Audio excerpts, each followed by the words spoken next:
Oi, gente! Quem veio falar sobre tudo com a gente hoje foi a Silvia Leitão. Trabalha hoje com educação infantil, mas na educação ela tem toda uma vida. 42 anos. Conta pra gente um pouquinho dessa trajetória aí.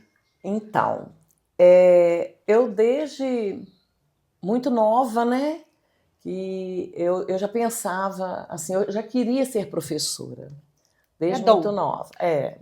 E a minha família, assim, eu tenho, né, somos 4 filhas, e as 2 mais velhas não quiseram estudar. E a minha mãe foi uma grande incentivadora, sabe? Somos assim, a gente morava num sítio, não tinha escola próxima, eu sou de Itamaraty, fui morar com uma tia. Durante a semana eu morava com a minha tia, né? Ficava lá para me estudar. E aos finais de semana eu ia para minha casa. Depois de um certo tempo, tinha uma Kombi que trazia o pessoal para estudar em Cataguás, porque lá não tinha ensino médio. E esse senhor era muito amigo dos meus pais. E ele me trazia e passou a me levar para casa. Então você imagina a Kombi, né? O banco da frente, do meio. No banco do meio tinha, no cantinho assim, ó, tinha um banquinho onde eu sentava. Então ele me deixava ali, no outro dia eu ia de ônibus, e foi até eu tirar, naquela época, a 4ª série. E quando eu tirei a 4ª série, em Itamaraty só tinha o Fundamental 2, que é hoje, que naquela época era o 5º ano, Sim. né? Lá em Itamaraty só tinha noite. E eu tinha 11 anos, mais ou menos, mas para estudar à noite e tal. Aí eu vim para Cataguás, para estudar em Cataguás, no Colégio Cataguás, aquela imensidão. Era uma loucura o Colégio Cataguás.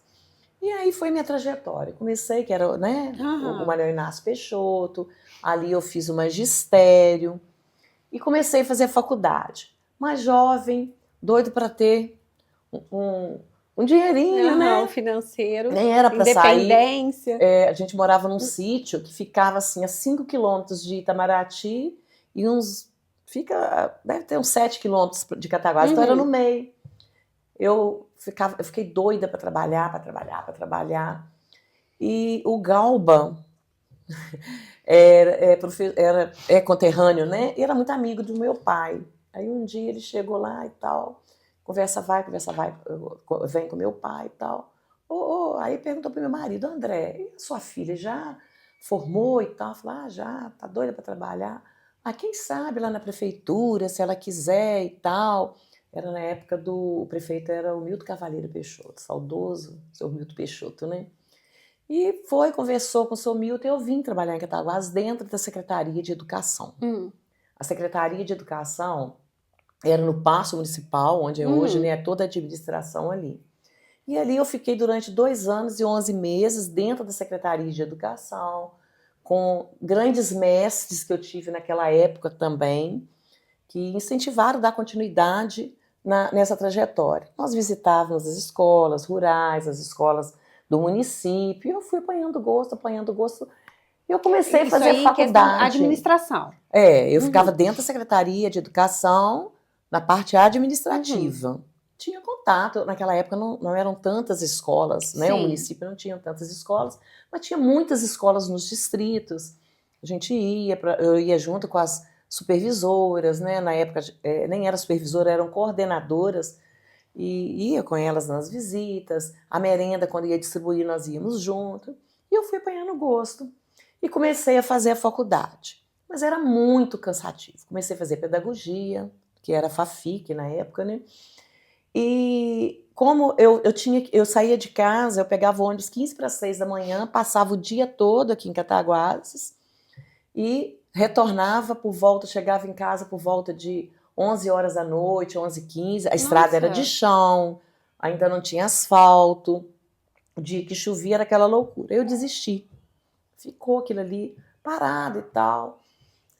Quando eu tive a minha primeira filha, em 1900, no primeiro mandato do Dr. Tarcísio Henriques, teve um concurso. Eu já era professor, eu já estava trabalhando em sala de aula na Fundação Educar, tá?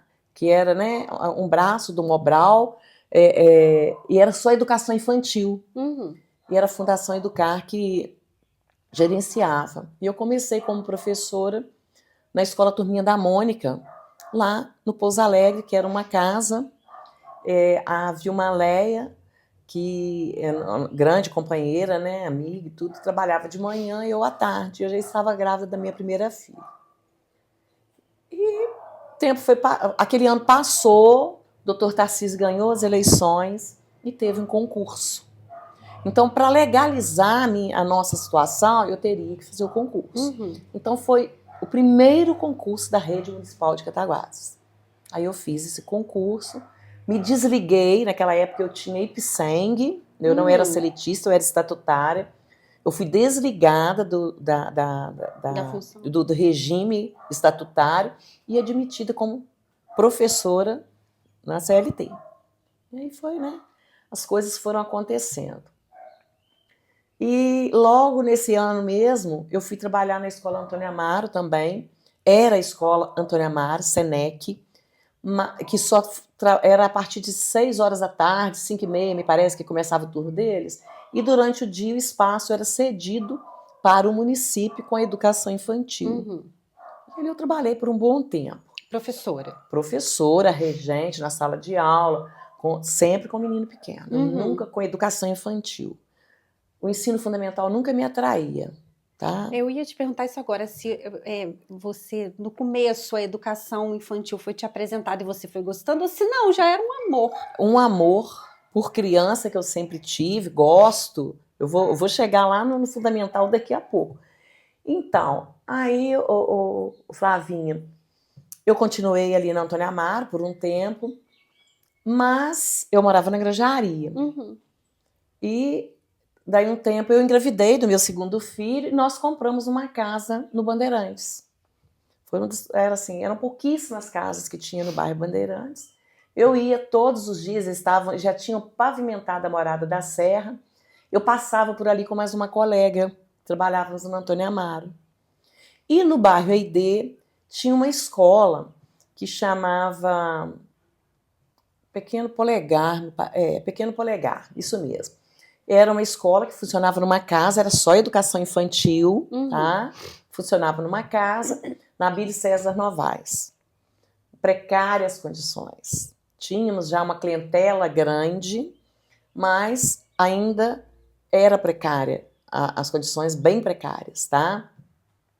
Com o passar do tempo, nós saímos da Abílio César Novaes e fomos para a Avenida Guido Marliere, bem próximo.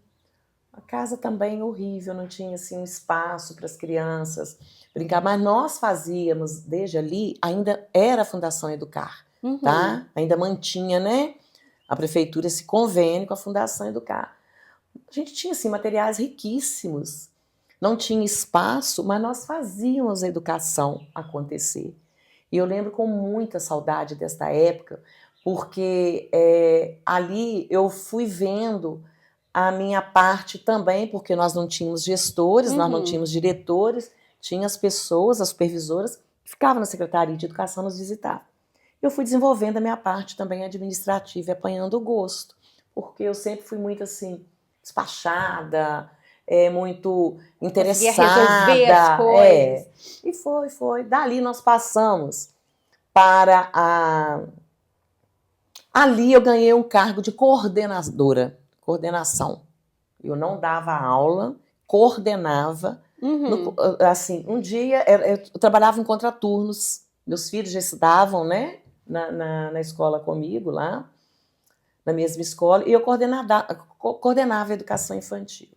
A escola muito precária, tudo muito velho. E um dia eu fiquei sabendo que tinha uma casa no Altamiro Peixoto. Eu fiquei doida com a casa. Eu fui lá por conta própria, chamei minha coordenadora, vamos lá para ver a casa, vamos. Resolveram alugar a casa no Altamiro Peixoto. Aí nós corremos pro abraço. Por incentivo seu, assim. Era uma casa grande, antiga, mas muito boa, tá? Nos fundos tinham mais 2 espaços que dava para ampliar, né? E a escola foi crescendo. E no meio disso tudo veio a municipalização. Tudo no governo do Dr. Tarcísio ainda. Veio a municipalização e o vigário, que funcionava até então lá na Praça Santa Rita, foi municipalizado e estava em construção. Ia começar a construir, porque foi no governo Paulo Scelba que foi inaugurado aquela escola ali, o Vigário. Ali já onde é? Onde é, que ali era uma raia de malha, né? Que eles falavam ali, ali tinha poucos moradores, os que têm mais antigos, e construíram a escola. E municipalizaram o Vigário Cassimiro, então toda a turma que era do Estado, elas vieram para ali. Algumas da prefeitura foram chamadas, porque do Estado não... E foi crescendo. Com o tempo, o Estado quis os funcionários de volta. Eles estavam cedidos para o município, porque toma que o filho é teu, mas eu vou te dar uma, digamos assim, uma ajuda por um determinado tempo. Agora eu quero de volta o meu pessoal, né, a minha equipe. Aí foram saindo. Aí o que fizeram? Fecharam o Pequeno Polegar. Foi uma dor na alma. Foi. Eu morando aqui, eu me emociono muito quando eu falo, porque nós tínhamos construído já uma história ali. E pronto, vai acabar o Pequeno Polegar, vai ser extinta. A Maria Lúcia, né, grande mestre, que nós aprendemos demais com a Maria Lúcia Mendonça. E foi me dar notícia também muito pesarosa. E eu comecei a arrumar mudança. Aí as professoras que trabalhavam comigo ali no Pequeno Polegar foram assumir as salas de aula lá no Vigário. E eu. A diretora do Estado, ela ia continuar, que era a Eliane Edir, e continuou. Eu falei, e agora, José? Aí me convidaram, estavam construindo já o CAIC lá, e me convidaram para assumir a direção da Escola Municipal José Soares Gonçalves, lá no bairro Ibrahim, porque as gestoras de lá iam para o CAIC assumir lá o fundamental. E eu fui, com a cara e a coragem. Foi um presente muito grande que a vida me deu também. Comunidade excelente, tenho grandes lembranças, muitas saudades também dos momentos que lá, né, nós vivemos, com educação infantil. Sempre educação infantil. E porque o fundamental foi todo para o CAIC. E nós ficamos lá com educação infantil. E era minha praia, né? Sempre foi, eu sempre gostei. E ali eu construí uma outra história. Passado um tempo, as pessoas que moravam ali no Ibrahim, nas adjacências mais, ficava muito distante para ir até o CAIC, ainda não tinha o bairro São Pedro, nada ali, tinha que dar volta. Começaram a fazer pressão, abriu o primeiro ano. O primeiro abriu o segundo, e foi. Quando eu estava assim, bom, agora eu vou colher os meus frutos. O Estado pede à diretora do Vigário, que era do Estado, agora já deu, agora precisa retornar. Nossa. Aí a secretária de Educação na época me ligou e pediu que eu fosse até a Secretaria de Educação. Eu falei, vamos ver o que é. Nas férias. Aí fui, ela falou assim, você vai assumir a direção do Vigário. Eu falei, eu? Ela falou, é você. E eu falei, você está brincando. Agora que eu ajeitei a escola, né, José Soares Gonçalves, está tudo do meu jeito, a comunidade. E ela foi muito assim, ela teve uma consideração muito grande, porque ela sentia que aquilo que foi tirado de mim, né, na época. Eu, morando no Bandeirantes, eu atravessava a cidade, não tinha facilidade de ônibus, eu atravessava a cidade com meu marido, que ele trabalhava na Friatec. Eu ia de manhã, eu com filhos pequenos, eu tinha um bem novinho ainda, o meu caçula tinha 1 aninho quando eu fui para lá. E fiquei nesse, né, uns 2 anos e 11 meses, mais ou menos. E o medo de assumir a direção do Vigário Cassimiro, que era uma escola muito grande, né, já com um nome assim. Mas eu vim com a cara e a coragem, eu fui com a cara e a coragem. É para ir? Então vamos. Vamos aceitar os desafios. E ali eu tive a oportunidade já também de trabalhar com pessoas que ainda estavam no Estado e que foram, assim, grandes amigas, colaboraram muito. E eu tive uma recepção muito grande. Que bom. Quando souberam que já tinha a turma da prefeitura e tinha a turma do Estado, que eu queria administrar, eu recebia muitas ligações, naquela época era telefone fixo só, né? Falando da alegria de eu assumir a direção. Eu fui e me encantei, porque uma escola toda bem estruturada, né, uma construção bem mais nova, a do Ibrahim também era, tá? Mas e vim e estou até hoje. Isso quanto tempo, Olha, tem mais ou menos. uns 28 anos. Por quê? No meio disso tudo, no primeiro governo, né, do William, a secretária de Educação me convidou para assumir a gestão do CAIC. Aí foi um outro desafio. Eu chorei, eu acho que uns 15 dias. Eu no vigário, tudo estabilizado, estruturado, bonitinho, já tudo arrumadinho, né? A escola já tinha crescido também, porque quando eu fui para lá, a escola era enorme. Mas aí começaram, né? Surgir as escolas particulares, muitos foram para mais perto, porque vinham do centro para cá, e a escola foi se firmando ali como escola pública de verdade mesmo, com pessoas mais da região, tá? Aí eu fui para o primeiro mandato do governo do William para dirigir o CAIC. O CAIC, na época, né, tinha em média uns 1.200, 1.300 alunos. Eu não iria para a creche. E eu insisti muito, deixa eu ir para a creche, não. Nós precisamos de você lá em cima. Mas eu gosto da educação infantil e da creche, mas você tem perfil, então vamos encarar mais um desafio. E foi muito engraçado que quando eu cheguei lá, todo mundo me conhecia de nome. As pessoas do bairro me conheciam de nome. Eu me lembro que nos primeiros meses eu não conseguia trabalhar. Era tão assim... as pessoas tinham tanta sede de me conhecer, pelas referências que tinham de mim, que fazia fila na porta da minha sala o dia inteiro. Eu não parava para almoçar, tinha umas cadeiras lá de fora. Às vezes eu saía 15 minutos, nem em casa eu vinha. E eu fui me encantando, né, com a comunidade, trabalhar com o ensino fundamental 1 e 2. De certa forma, todos os lugares que você entrou foram muito receptivos. Sim. Pela sua trajetória. Sim, com certeza. Eu vou ser um pouco demagoga, mas eu construí esse respeito também pelas ações que eu empreendia, né? E pelo meu dinamismo. Estou sendo bem demagoga. Mas conhecia o meu trabalho, então eu tinha uma referência. Eu não conhecia a Silvia Pessoa, mas conhecia o seu trabalho, né, o meu trabalho.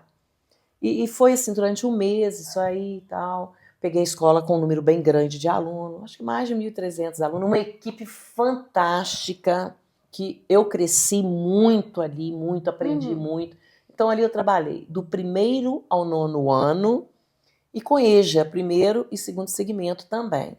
Então a escola funcionava de 7 horas da manhã às 9h30 da noite. Tinha creche que eu não tinha, digamos assim, a responsabilidade da gestão, mas era também parte do CAIC, então eu sempre estava lá. Me dava saudade, meus meninos pequenininhos, eu ia lá, pegava, brincava um pouquinho. Aí surgiu um problema, uma gestora muito boa também, que era uma coordenadora muito boa, que é a Ana Maria, e fiquei ali 2 anos, justamente 2 anos. Aí eu tive a oportunidade de retornar para o vigário, que aí teve o processo democrático.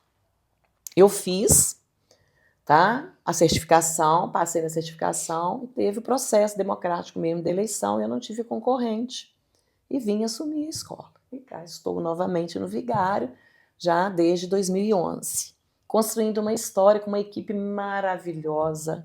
O meu coração, eu me emociono muito porque eu falo que eu estou preparando para me parar daqui alguns anos, tá? Mas o meu coração está em todas as escolas que eu passei. E ali muito mais, porque com aí eu fui conquistando o respeito da comunidade, das pessoas. A escola, o físico é pequeno, mas a gente tem muitos alunos, nós temos em média 300 alunos de toda a região de Cataguases. E uma escola municipal disputadíssima, aliás. Né?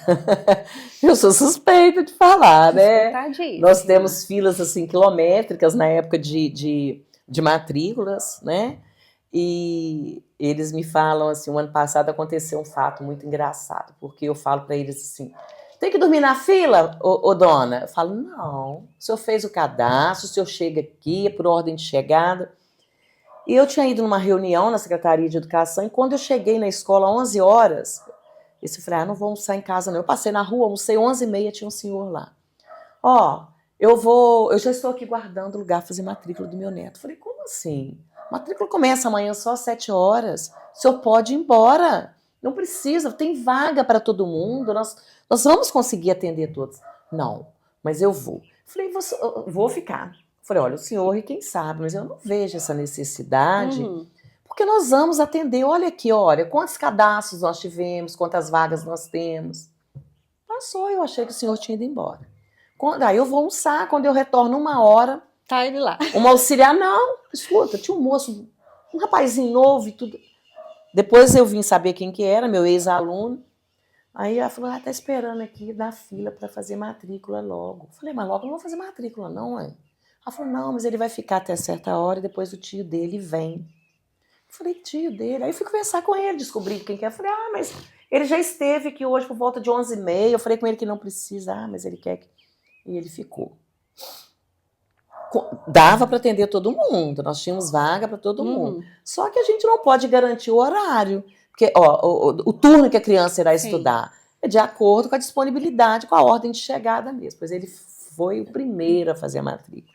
Então a escola é assim, muito conceituada, mas isto não é por causa da Silvia, é por causa da equipe que nós temos ali dentro. De todos, daquele que lava o banheiro, que limpa a sala, que faz a merenda, aos profissionais que estão lá dentro da sala, os professores, né? Secretário, supervisor, vice-diretor, né? Auxiliar que a gente tem de secretaria, os profissionais de apoio, então, e a comunidade. A nossa comunidade é uma comunidade fantástica, tá? Mesmo tendo alunos de toda a região, né? A gente tem aluno da Ana Carrara, temos o Justino, Taquara Preta. Aí me questionam assim, mas por que esses meninos largam a escola? Gente, as famílias vêm para o centro para trabalhar. E a maioria, às vezes, não tem com quem deixar lá, mas deixa meio período numa creche, né?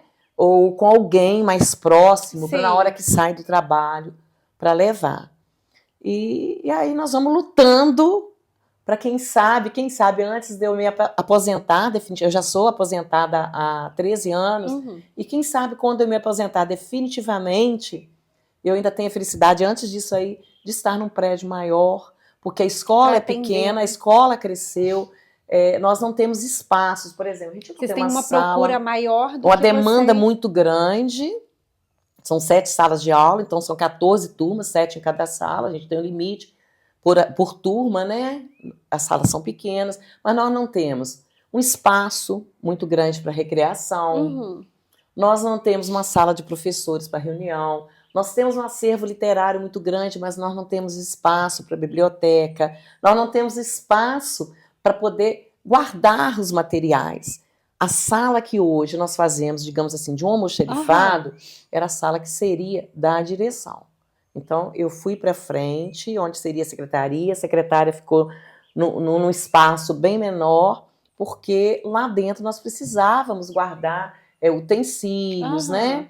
Isso tudo aí. E aí nós vamos conquistando. Mas eu vou continuar sonhando.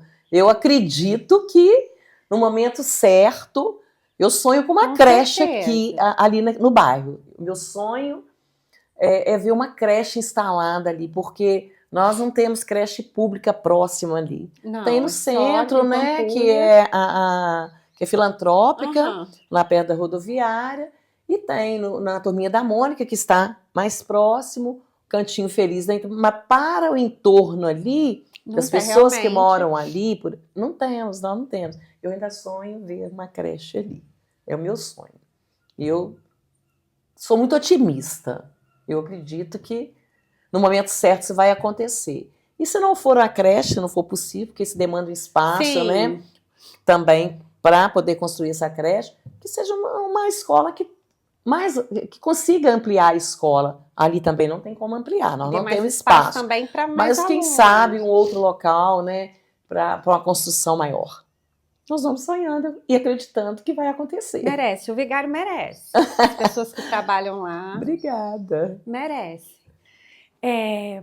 Falando da educação agora, se você fala muito da educação infantil, é o seu amor.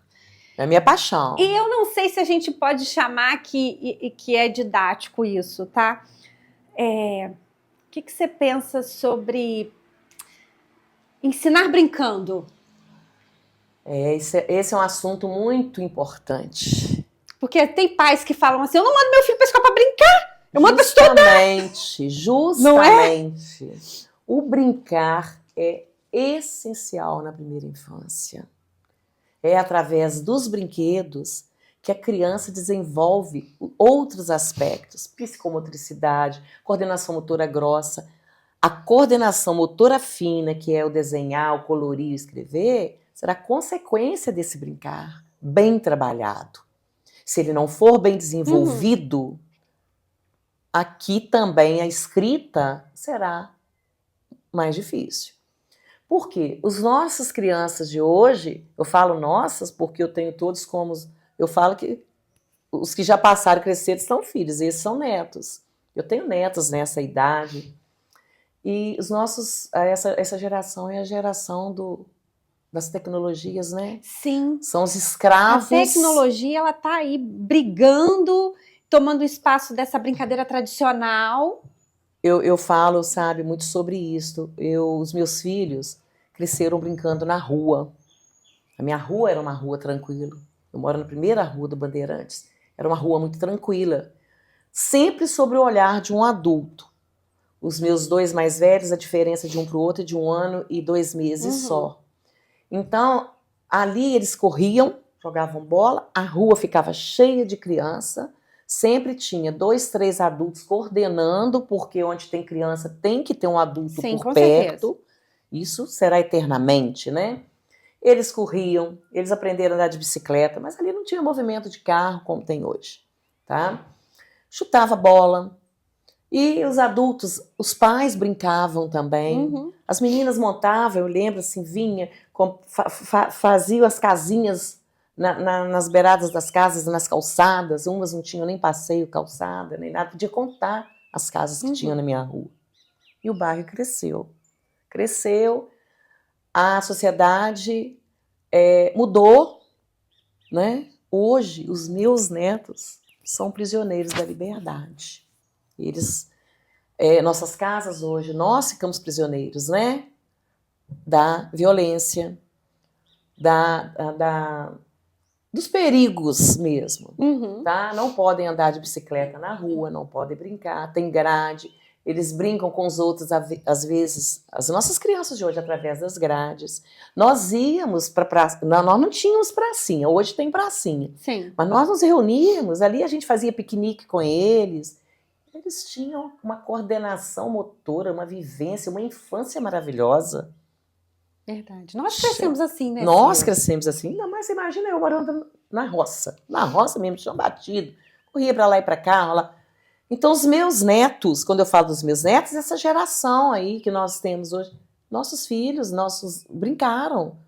Os seus, da idade dos seus mais novos, não tiveram essa oportunidade, não estão tendo essa oportunidade. Os meus netos não têm. E a clientela que a gente recebe hoje, eles são...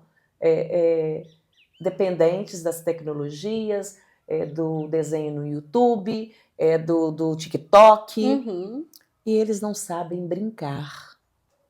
As crianças de hoje não sabem. Poucos sabem brincar, poucos têm acesso ao livro de história. Eles não sabem manusear um livro de história. Então, brincar é fundamental na infância. Se a criança brinca, o desenvolvimento escolar dela será outro. Quantas crianças hoje nós temos aí com TDAH falso, digamos assim, com falso TDAH, porque tem energia demais, não descarrega essa energia e vai descarregar lá dentro da escola. Aí a mãe vai para o médico, é TDAH. E muitas das vezes nem são TDAH.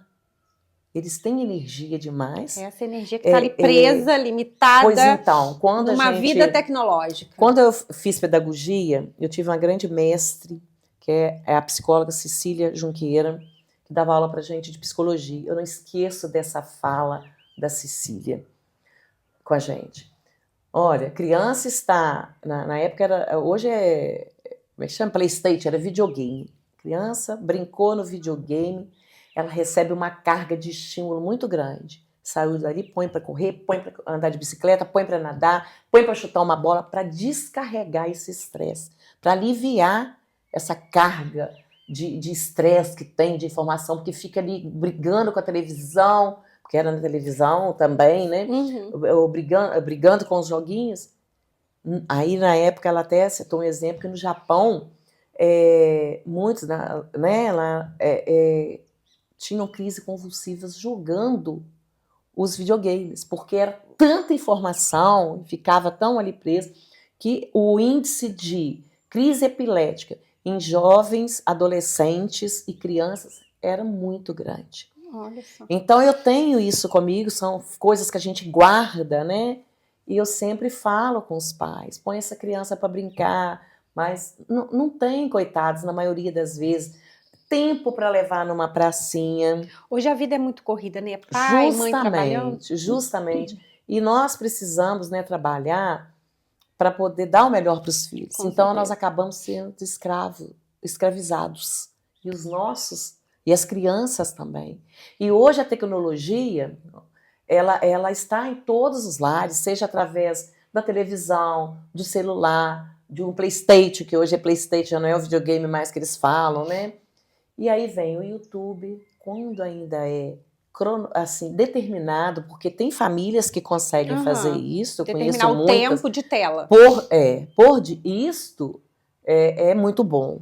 Não pode ser uso indiscriminado. Quantas crianças chegam na escola com atraso de fala, não desenvolver a fala com 3 anos, porque é tudo na tela. É viciado em joguinhos de celular. Então ali, muitas das vezes chegam falando outra língua até, porque acabaram aprendendo aquela e não aprendendo a nossa língua, né? O português. Isso é muito preocupante mesmo, porque vai desencadeando outros problemas que não vieram no pacote, digamos assim, e são adquiridos por causa desse excesso de tela. Isso me traz uma agonia muito grande. Nós temos na escola um acervo literário muito grande, apesar de não termos a biblioteca. O governo federal tem os programas, né, dentro da Secretaria de Educação do governo federal.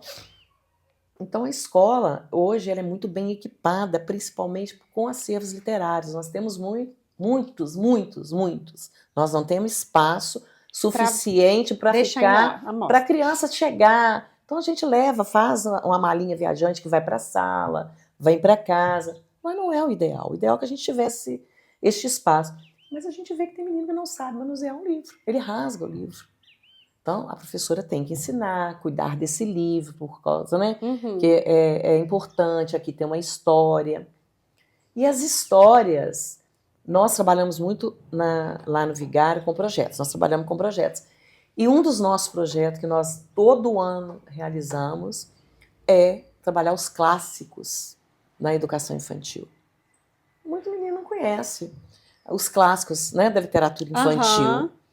Ontem ainda eu achei muito assim, nós estamos lá mexendo no nosso acervo, dando uma organizada, contando os livros, conferindo, tem uns que, né, para ver se a gente consegue fazer uma montagem e tal. E a minha vice estava mexendo, ela falou, Silvia, olha só como que é a história desse livro. É uma só ilustração com uma frase, não tem conteúdo nenhum. Né? Muitos não têm conteúdo nenhum. Então a gente trabalha com os clássicos, porque isso faz parte da infância. Com certeza. Como nós, na nossa infância, nós dramatizamos histórias de Chapeuzinho Vermelho, A Bela Adormecida. Nós sabíamos, eu sei até hoje essas histórias, embora eu conte do meu jeito, porque isso foi muito trabalhado. Não que a escola não trabalhe, trabalha sim, mas as crianças não têm interesse, porque a tela é mais interessante para eles. A tela fala com eles. Isso vem me preocupando muito, porque o principal está sendo esquecido, que é o brincar na primeira infância. Aí o aluno chega lá com 6, que é a alfabetização, ela começa desde, né, nós preparamos para a vida desde que nasce. Mas a alfabetização, né, obrigatória escolar, ela acontece a partir dos 6 anos. O menino de 4, 5 anos, ele já está na educação infantil sendo preparado para lá na frente, quando chegar no primeiro ano, para introduzir a alfabetização. Nós não alfabetizamos, não é verdade? Olha, eles não sabem fazer uma rodinha na maioria das vezes, eles não sabem esperar a vez, eles não sabem ouvir. E vem uma dificuldade que a gente ouve demais as professoras de ensino fundamental no primeiro ano. Não sabem copiar do quadro, embora seja atrapalhado isto na educação infantil, principalmente com 5 anos, né, que essa idade, eles não sabem olhar, escrever e acompanhar. Eles se perdem, porque está acostumado com tudo já prontinho. E isso causa uma angústia, traz outros problemas. Quantas crianças a gente ouve assim, porque está lá no primeiro ano, está com problema, está muito nervoso, pediu para levar no médico, o médico está achando que está com depressão. Que angústia! Põe para brincar, põe para correr, põe para jogar bola. A gente tem aí a praça esporte, não posso pagar um clube, mas você joga bola em qualquer lugar, você corre em qualquer lugar, se não tiver uma bicicleta, brinca de corrida, vamos resgatar como nós brincamos. Eu me lembro perfeitamente, eu já menina, já mocinha, com uns 10 anos, brincava de pique-bandeirinha, gente, que coisa deliciosa. A gente brincava na rua, queimada. Os meninos não sabem, por mais que a gente brinque disso. Então, na escola, nós fazemos a nossa escola, né? Nós da educação infantil, eu vou falar da minha, porque eu estou falando especificamente, que é onde que eu estou. Então, a gente se preocupa muito com essa questão. Os professores ensinam pular corda, né? Eles ficam doidos. Rodar bambolê. Não é rodar no chão, é girar mesmo. Uma coisa que outro dia nós ganhamos um vai e vem. Os meninos ficaram doidos.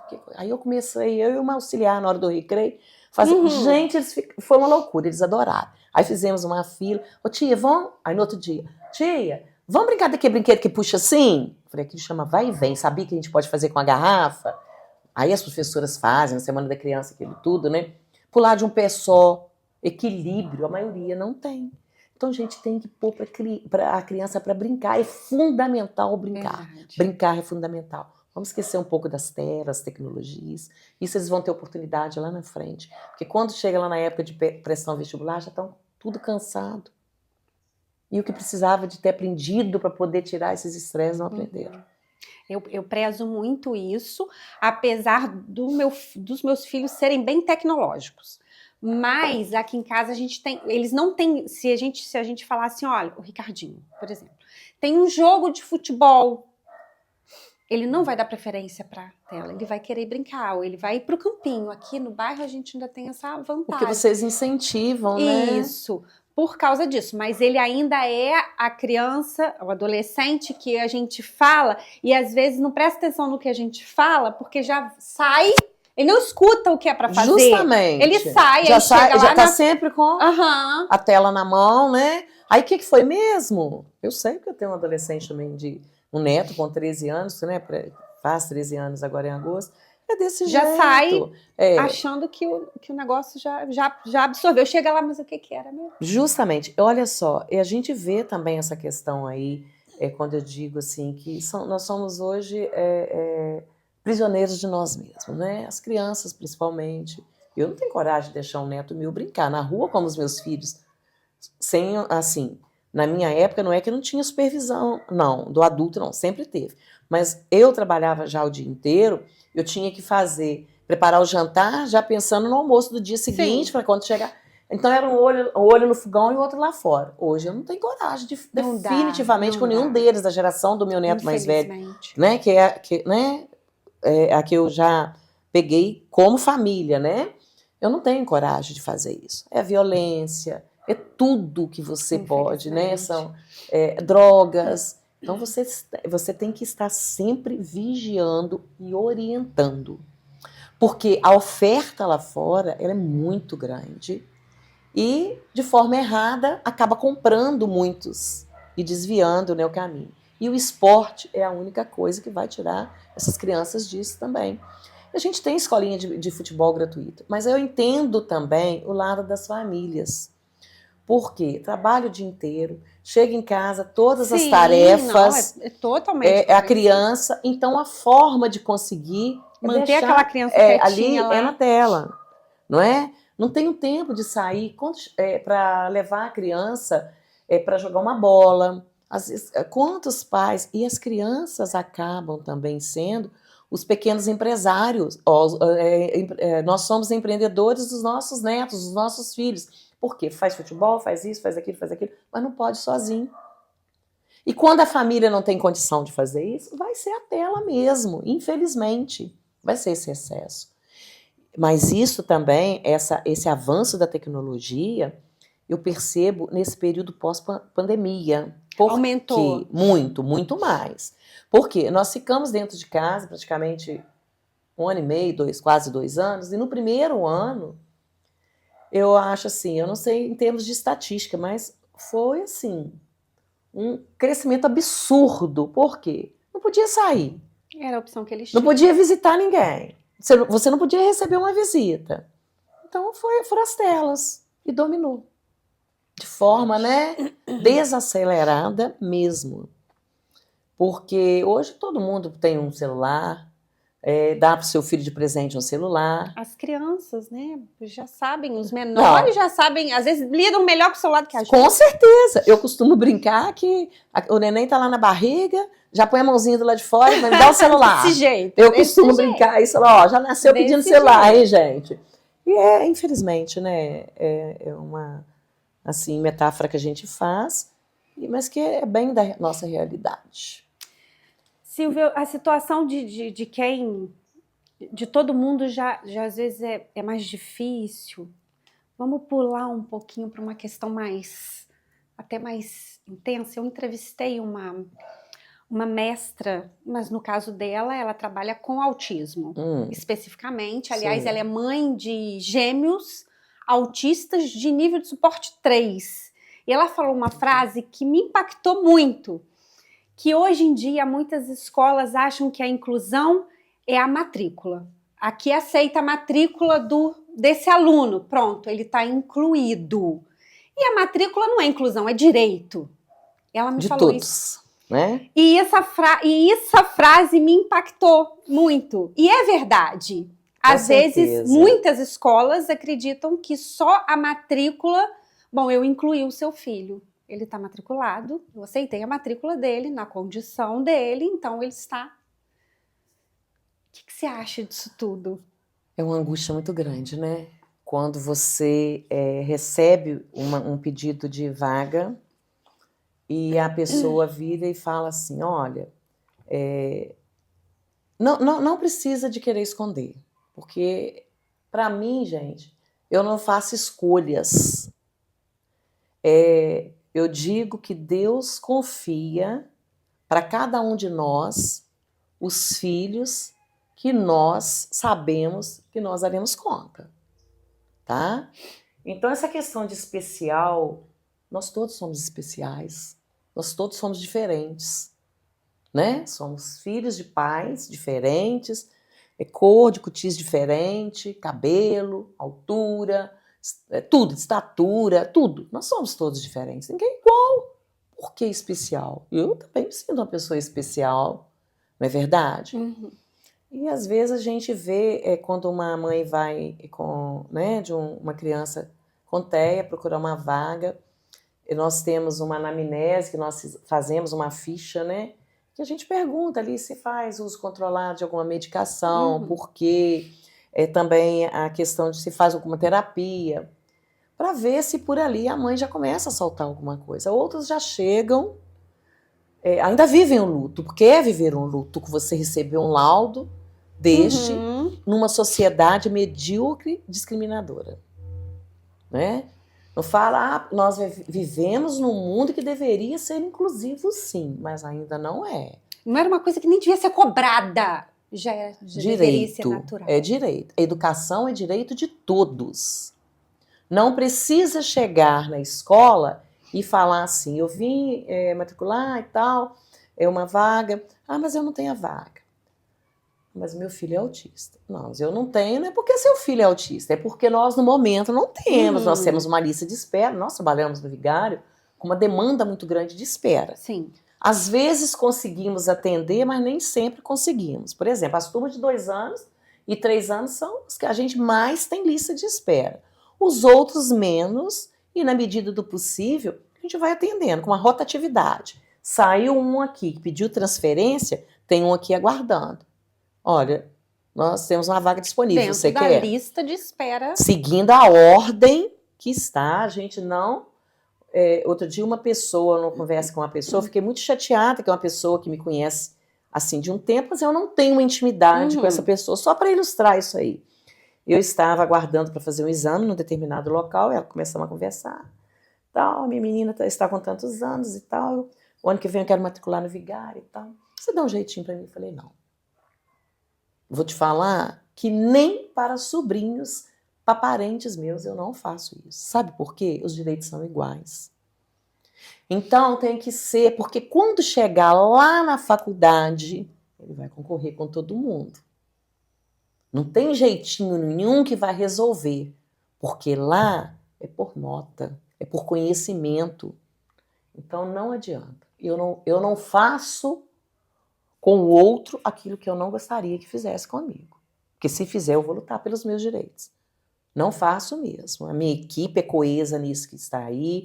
A gente tem lista de espera. Tem gente que não entende. Eu faço questão de mostrar o caderno, tá vendo? Nós chamamos até aqui, tá vendo? Aqui na frente esse não quis, porque nós ligamos e registramos. Hoje, além de ligar, eu peço para entrar em contato pelo WhatsApp, porque fica registrado. Se a pessoa, não quero mais, porque já está, para justamente não ter essa questão. Então, quando chega uma pessoa que fala, não, mas ele tem direito garantido porque ele é autista, eu falei, não, o direito dele é como o dos outros. Não é porque ele tem um laudo, mas vai chegar a vez dele. Isto não... Ah, mas é direito. Todos nós somos especiais, todos nós temos direito. E eu vejo, assim, com muita tristeza essa questão da inclusão ainda, porque a não aceitação, o luto e a discriminação. Eu recebi esse ano já 2 crianças oriundas de uma escola, não é daqui de Cataguás, de fora daqui, vieram. E chegaram, são crianças com nível de suporte 3 também, um deles. E ao fazer a matrícula, a mãe fez um desabafo, porque como é que era a escola e tal. Aí eu apresentei, mostrei. Tem profissional de apoio? Eu expliquei como é que é o profissional de apoio, né? Porque a Lei Berenice Piano, ela vem garantir os direitos do autista, mas a nota técnica é que vai regulamentar esses direitos.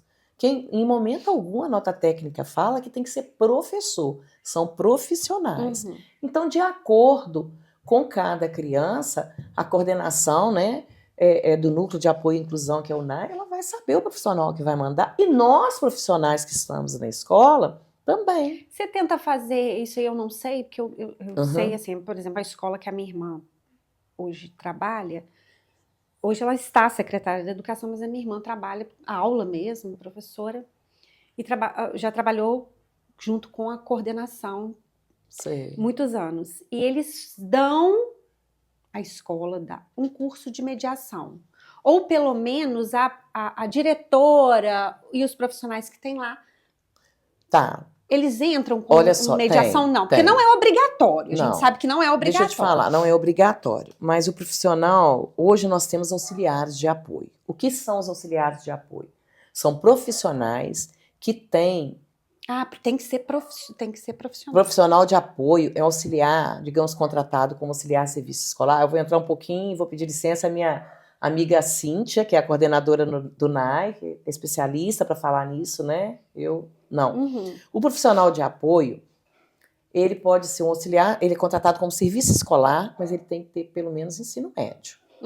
E alguns cursos básicos na área de educação especial.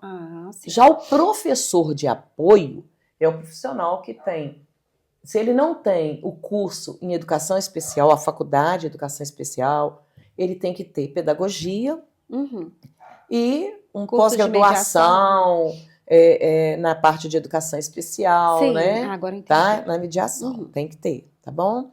Então, quando chega, tem uns que chegam, às vezes, brigando, porque quer. Não é assim. As coisas, a gente tem que conhecer a criança, né?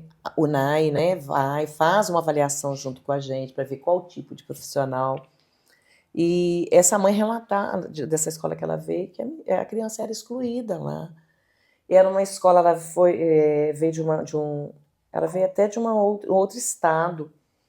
E que as próprias coleguinhas, você vê na educação infantil, excluíam essa criança. Mas isso parte do adulto para mim, porque quando faz um comentário, né? E tá lá, tá super bem, tá super adaptado. No início, eles sofrem e nós sofremos também. O primeiro contato deles com a escola, mesmo que já tenha tido um contato anterior, as referências mudam, porque eles são visuais, né? Muito visuais. Então, o ambiente, né, as pessoas que estão ali, que eles não conhecem. Então, é angustiante para a família e para a escola, até vencer isso aí.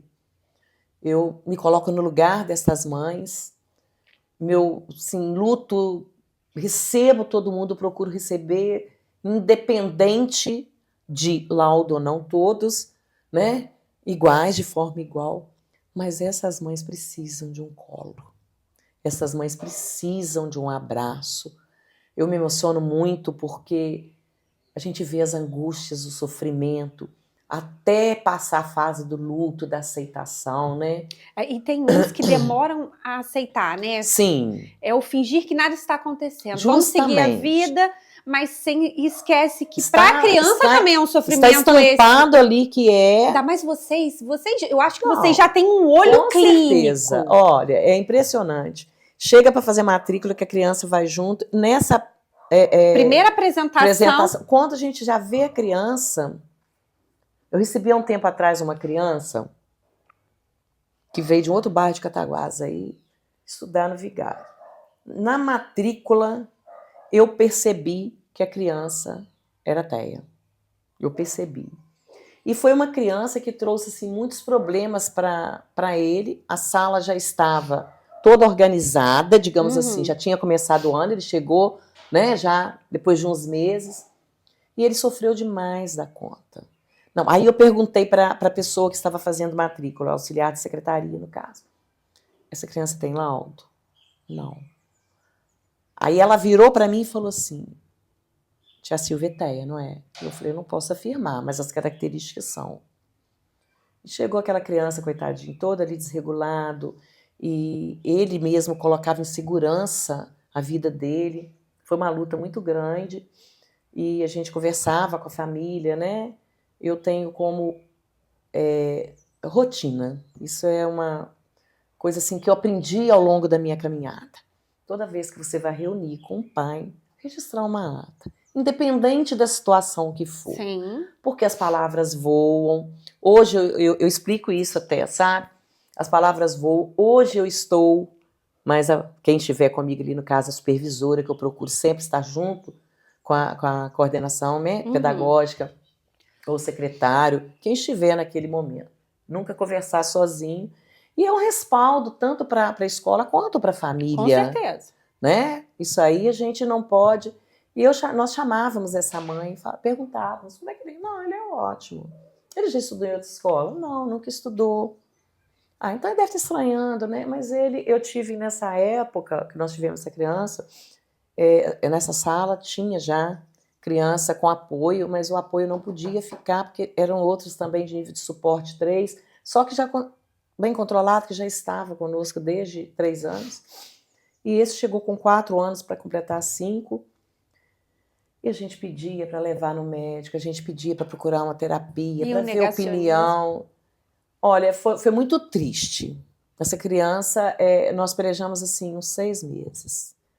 Sabe? E ele colocava, o dia que ele chegava na escola, eu ficava com ele, tá? E ele, qualquer coisinha, minha filha, se você descuidasse, e ele ia para lugares que não podia ir, subia onde não podia, colocava mesmo em segurança, a própria vida. Infelizmente, essa família não nos procurou mais, simplesmente sumiu da escola, e eu tive que entrar com um pedido no conselho tutelar, tá? Eu não tenho mais informação dessa criança, tá? Não sei se foi, tem um tempinho atrás, isso aí, o Conselho Tutelar teve que entrar no meio para poder fazer uma intervenção junto à defensoria, ó, junto à promotoria, né, para poder conseguir para essa criança médico, exame. Mas depois disso nós perdemos o contato e o Conselho Tutelar também. Não sei se essa família mudou de Cataguases, a gente não sabe. Então é muito doloroso. Ainda tem muito né? disso, Ainda tem né? muito ainda dessa segregação, dessa omissão. Muitos ficam assim, tem vergonha. Mas a partir do momento que você aceita, que você encara, aquilo deslancha, as coisas ficam muito mais fáceis. O luto é difícil para todo mundo, independente do luto. E esse, por quê? Nós sonhamos com uma coisinha toda perfeitinha, bonitinha. Mas é uma caixinha de surpresa que a gente carrega, como eu disse no início. E os presentes vêm. E eu digo isto assim, com sabedoria, porque eu já passei por muitas coisas, né? Eu perdi o meu marido, eu perdi pai e mãe, e em momentos difíceis e outras pessoas queridas. A gente vive esse luto, mas a gente tem que aprender a conviver, ter essa aceitação para se tornar tudo mais leve. Mas isso eu não consigo, você não consegue mudar a cabeça do outro, nós não conseguimos. Então é muita palavra, é muita conversa, é muita paciência, é você abraçar e colocar no modo de dizer assim, no colo, estou aqui para te ajudar, estou aqui para ajudar, né? Seu filho, sua filha, no que você precisar. Não, eu já falo de cara. Ó, a escola aqui é como outra qualquer. Ah, porque eu tive uma indicação, eu falei, olha, deixa eu te falar, cada ser é único, tá? Então, o que é bom para mim pode não ser bom para você, é a mesma coisa para o seu filho. Então, não é a escola que faz milagre, não. É a equipe.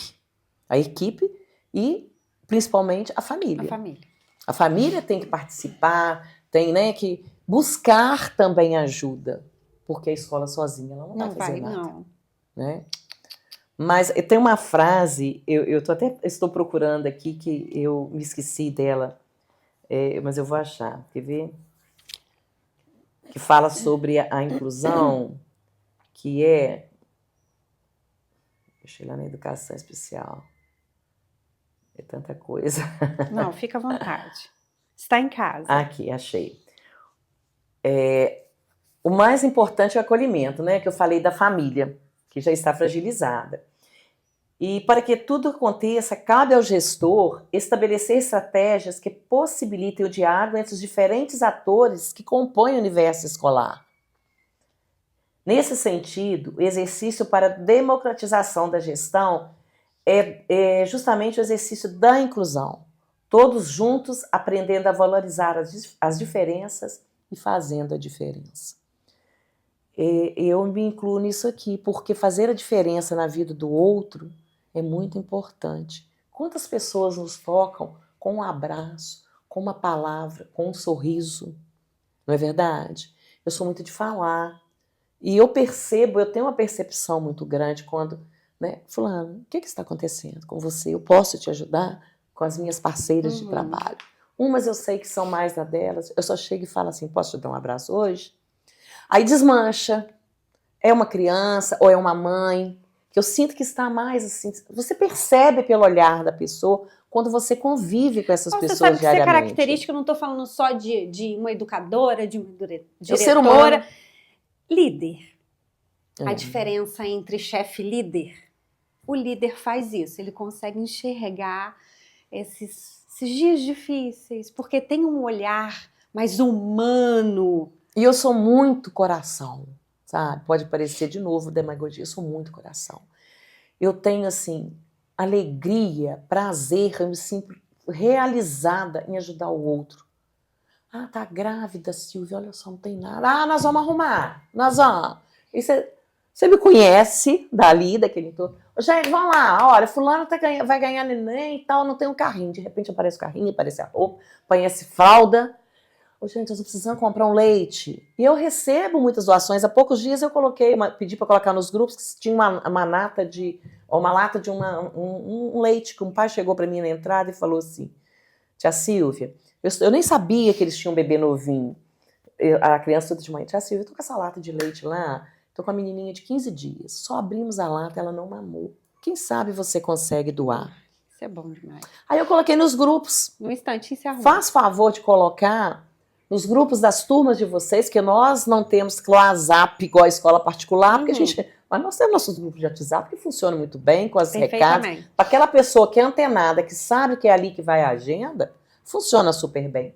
Coloquei e subi, fui almoçar. Quando eu cheguei do almoço que eu abri, no celular da escola, não é no meu, a gente tem o celular lá da escola. Que eu abri, tinha uma mãe, Silvia, tia Silvia, se você puder me doar esse leite, será muito útil.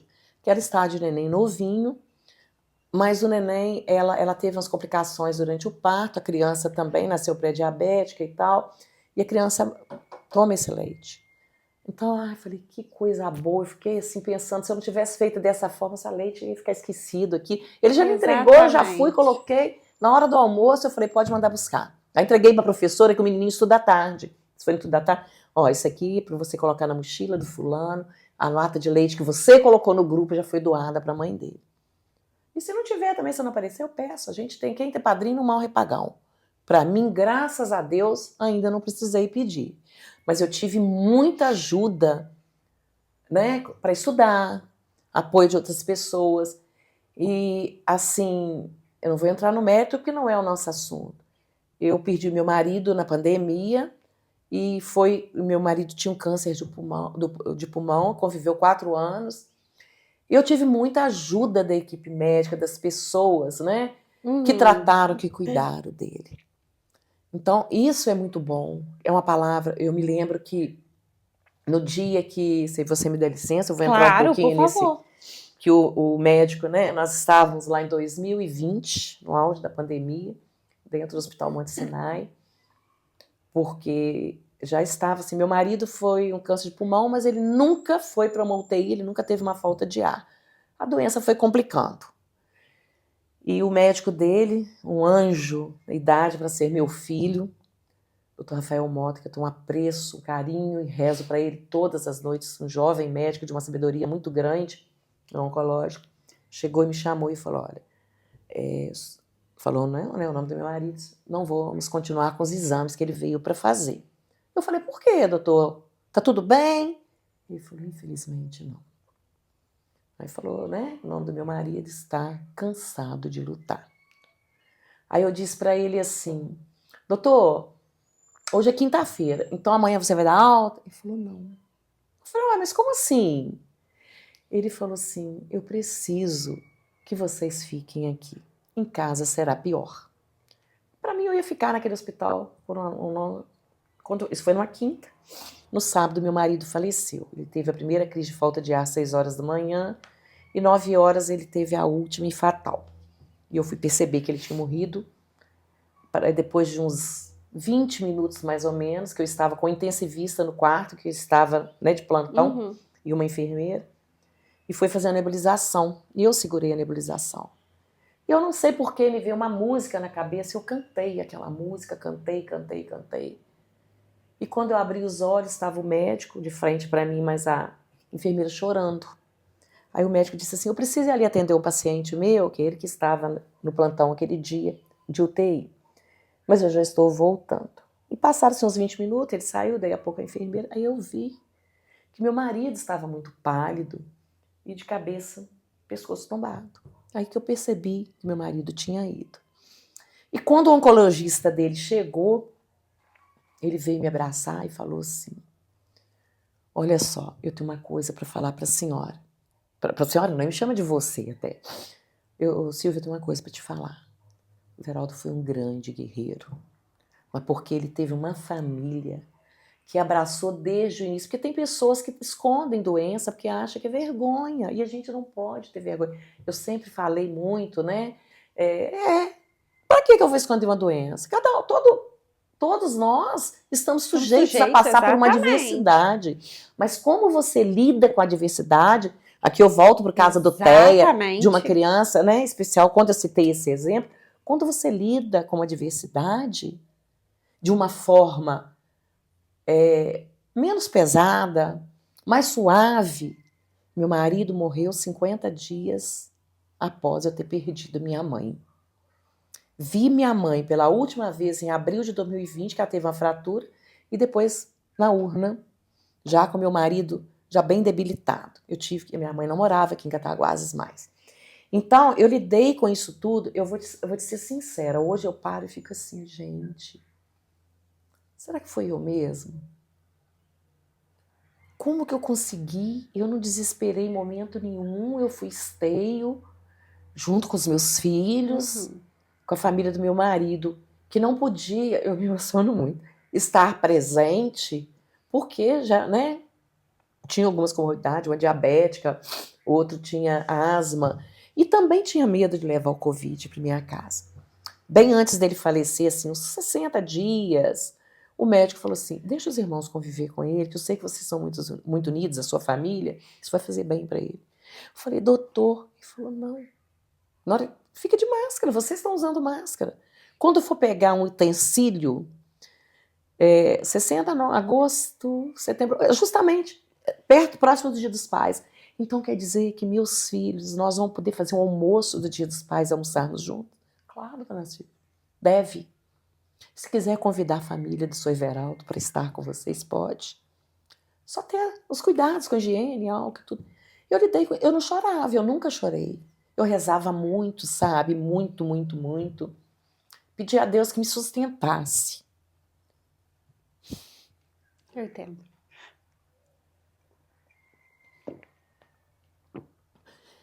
Porque a minha filha me preocupava muito. Minha filha sempre foi muito unida com nós dois. Mas a gente sempre tem um filho que tem mais afinidade com um e com o outro. Eu vi aquele sofrimento dela, né? Mas Deus nos levou. Eu pedi a Deus, sim. Na pandemia eu trabalhava uma vez na semana. A gente ia uma vez no mês, tinha o kit merenda para entregar.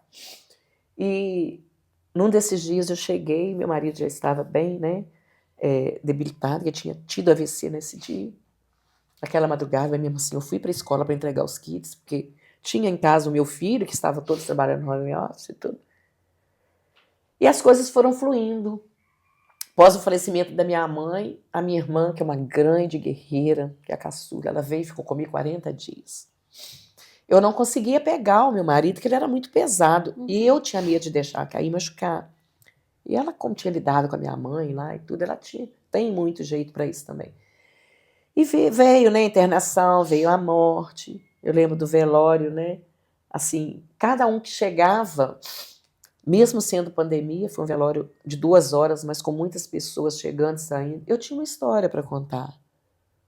E eu vivi isso tudo durante durante não, até hoje. Eu me emociono, né, mas de uma forma tranquila. Porque quando você lida com a adversidade, que você confia em Deus, que você entrega, as coisas tornam-se mais fáceis. Então é isso que eu falo quando eu tenho oportunidade com uma mãe, né? Pouco tempo uma disse para mim, eu já não sei mais o que eu faço, minha vontade de sumir, embora. Eu falei, mas como? Porque a sociedade joga aquele peso do você tem que ser forte. E essa mãe, quando fez esse desabafo para mim na entrada do turno, chorou muito, eu abracei, falei, vamos até ali que eu vou te dar uma água, nós vamos conversar. Eu falei, você não pode pensar assim. Sabe por quê? Você foi presenteado com um presente maravilhoso, que é a coisa mais pura. Sua filha é linda, maravilhosa. E Deus não confia a qualquer um seres assim. Ela me deu um abraço e falou assim, sabia que eu nunca pensei nisto? E hoje a menina está ótima, regulada, e ela fala como a gente agradece a escola, né? Porque o acolhimento é tudo, para todos que chegam na escola. E eu procuro ser essa pessoa acolhedora, conversar, mostrar, também falar da realidade, se tiver que falar, mesmo que doa. Porque o meu papel ali é de gestor, é de um líder que tem que olhar para todos e com um olhar diferente. Porque você tem esse relacionamento sólido com os pais, né? Porque para lidar e ter tantos anos como você tem de uma carreira brilhante. Graças a Deus. Porque ninguém se mantém aonde você está não tendo essa característica de liderança, de olhar humano. E você tem essa solidez com os pais. Obrigada. Né? Eu já fui uma mãe que fui te procurar, até nervosa, tremendo, pra gente conversar, e você foi muito, muito profissional e muito humana ali. E para se manter, você precisa disso. A gente tem que esquecer o eu, né? E se colocar no lugar do outro. Eu procuro, assim, estar presente o dia todo na escola, tá? Por exemplo, hoje é terça-feira, hoje eu não almoço na minha casa. Hoje eu almoço na escola, já levei meu almoço, já está lá, né? E tudo, e eu não tenho pressa de ir embora. Eu gosto de ficar. Sou viúva, meus filhos todos casados, independentes, né? Então ali é a minha casa. Ali eu me realizo. E por que não receber bem as minhas visitas, a minha clientela? E a minha equipe é toda assim. Cada um tem o seu jeito, um mais tímido. Eu falo demais, né? Eu falo demais. Quando eu começo, aí quando eu pego no microfone, elas falam assim, ela adora o microfone. Ela não vai falar, mas não é. Eu prefiro até sem microfone, tá? Mas atrás dessa líder tem uma Silvia também, que é mole, que chora, que tem, né, os momentos dela de vontade de jogar tudo pro alto, ir embora, não voltar mais. É um ser humano. É o ser humano, não é? Mas receber o outro na minha casa tem que ser com excelência. E o vigário é a extensão do meu lar. Se eu não fizer ali, aonde que eu vou fazer? Para que? Eu costumo dizer isso. Se eu não sirvo, se eu não sirvo para, se eu não vivo para servir, eu não sirvo para viver. Então você acolhe, você fala, a gente não agrada a todo mundo, mas nem Jesus Cristo agradou, nem todo mundo também me agrada, mas nem por isso eu vou ser mal educada. Vou deixar. Então tem um que é mais tímido, que fala menos, tem o que é mais descontraído, que fala mais, que faz uma brincadeira. E nós somos uma equipe assim. Ali eu falo que é a minha segunda família. Convivo mais tempo com elas do que com a minha própria família. Do que com a minha própria família. Né? Viajamos juntas.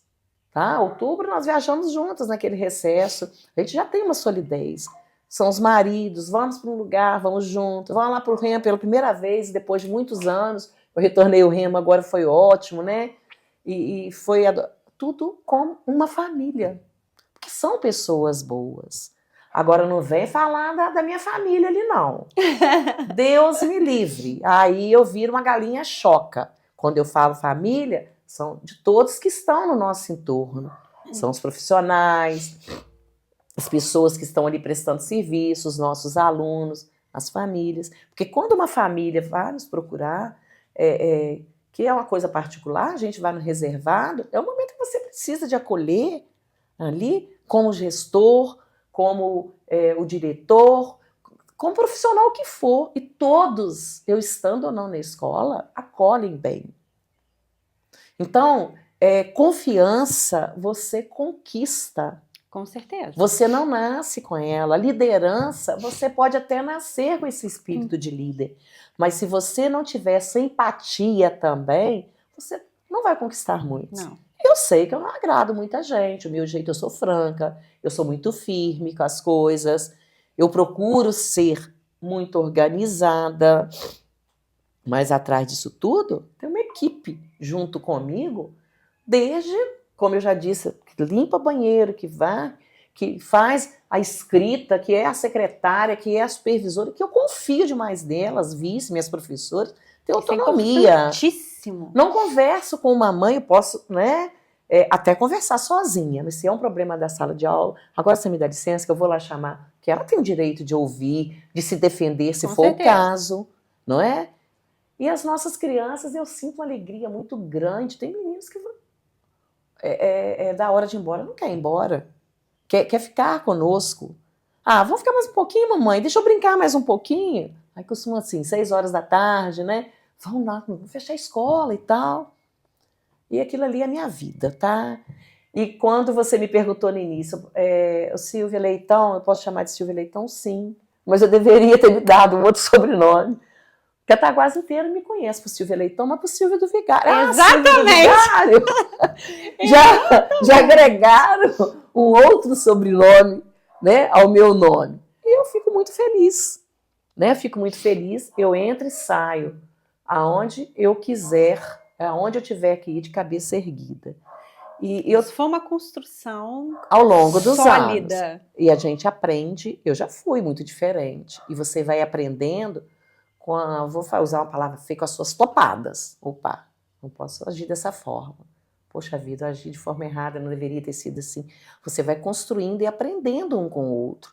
Tive grandes mestres, como já disse aqui, secretários de educação, que muito me ensinaram, né? Aprendi muito com todos os secretários e continuo aprendendo. Ai, gente. Diretora, gente, tá tudo bem? Deve ser alguém que está passando mal e não vai poder ir hoje. Mas eu esqueci de colocar no silencioso, Não, tá você me tudo bem, desculpa, tá? tá? Tudo bem. Mas assim é a vida, é um aprendizado contínuo. Eu aprendo todos os dias com as minhas colegas de trabalho, com o meu aluno, com as famílias, né? E como me engrandece quando a gente faz um chamado para uma reunião, como nos deixa felizes, né? Nós todos, uma festa, e que os pais todos estão presentes, que levam os familiares também, né? Porque gostam de estar ali conosco, dividindo esses momentos. Silvia, eu quero te agradecer. Primeiro eu vou te parabenizar pela profissional. Quando eu decidi passar os meus filhos para, né, a escola pública, a particular ficou puxado, né? Vamos passar. Eu falei, eu só passo a Maria Olívia se for pro Vigário. Olha, e olha que eu nem te conhecia, né? O nome do Vigário já é. Não, o Vigário já é o Vigário. A filha dela é minha aluna, nossa aluna. Que tudo que você falou aqui, eu tenho certeza que serviu de aprendizado. Vai servir de aprendizado para muita gente. Que bom. Quando fala de aceitação é uma coisa que me toca muito. E muito obrigada por você ter saído num dia difícil, que eu sei que final de semestre é complicado, mas você faz ter parte, esse tempinho. Flavinha, eu fiquei muito honrada com o convite.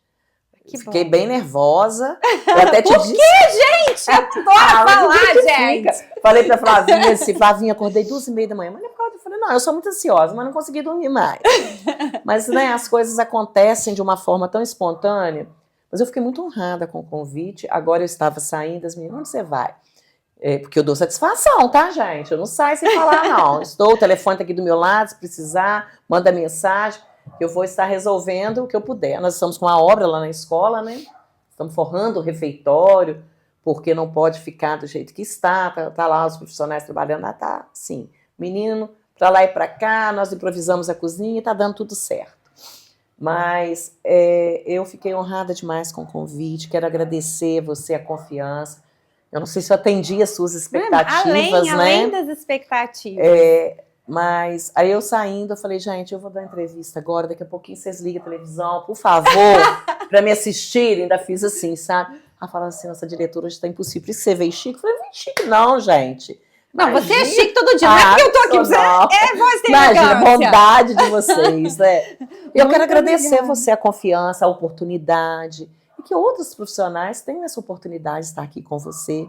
Né? Vamos falar sobre tudo. Exatamente, indicações suas, já tem ligação para fazer. Tem indicações ótimas, excelentes. Importantíssimos. Muito. São profissionais ótimas mesmo. Tá? Eu agradeço por isso também. Muito obrigada. Né? Você não abriu só a sua vida profissional, você abriu sua vida pessoal. Eu entrei um pouco porque é uma comparação quando eu fiz ali com a aceitação, porque, olha só, eu não terminei de falar até a morte. Ali, digamos, é o fim. Você tem as memórias, a história, as memórias afetivas, aquilo tudo que você construiu. Mas um filho, digamos, especial, ele está junto de você.